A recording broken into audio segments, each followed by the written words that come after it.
Quelles sont les 3 erreurs qui vous empêchent de devenir un entrepreneur à succès? C'est ce qu'on va voir aujourd'hui dans cette vidéo. Donc, vous avez décidé de vous lancer, vous voulez devenir un entrepreneur, vous voulez vraiment développer une entreprise, voire plusieurs, mais malheureusement, au vous début, vous vous empêtrez dans ces 3 éléments qui vous bloquent, qui vous empêchent vraiment de devenir un entrepreneur à succès.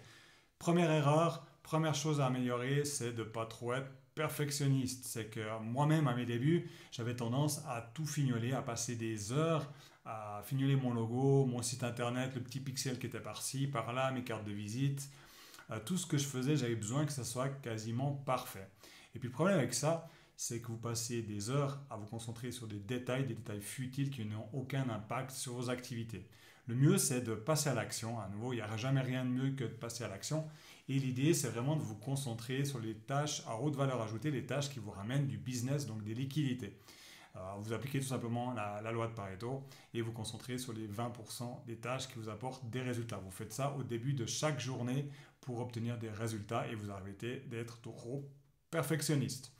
Deuxième chose, deuxième erreur à éviter, à combler, à améliorer, c'est de savoir dire non. Si vous dites oui à tout, honnêtement, vous allez, oui, créer des opportunités, mais vous allez aussi vous disperser. L'idée, c'est vraiment de rester focus en apprenant à dire non à des nouveaux projets, en apprenant à dire non à des partenaires, en apprenant à dire non aux clients qui ne vous correspondent pas, parce qu'au début, on a tendance à accepter un peu tous les clients.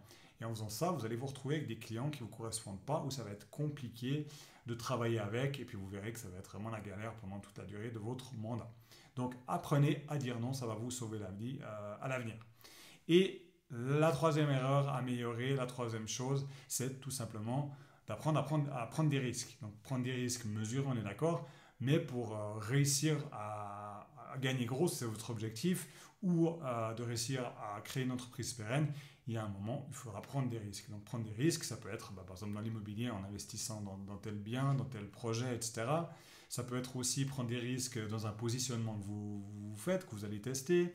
Ça peut être prendre des risques en investissant dans de la machinerie que vous avez besoin, etc. etc. Le but, c'est vraiment à un moment donné de se dire là je suis prêt à prendre ce risque pour faire que ça fonctionne, que ça marche. Si vous restez à faire ce que fait la moyenne sans prendre de risques, sans de vouloir dépasser, honnêtement ça va être compliqué de réussir dans l'entrepreneuriat. Donc comme d'habitude, je vous invite à bien cogiter sur ces erreurs, à essayer de passer par-dessus et vous verrez que ce sera tout de suite plus facile d'obtenir du succès dans l'entrepreneuriat. Si vous avez aimé cette vidéo, je vous invite comme d'habitude à mettre un petit pouce. Et moi, je vous dis à tout bientôt pour une prochaine vidéo.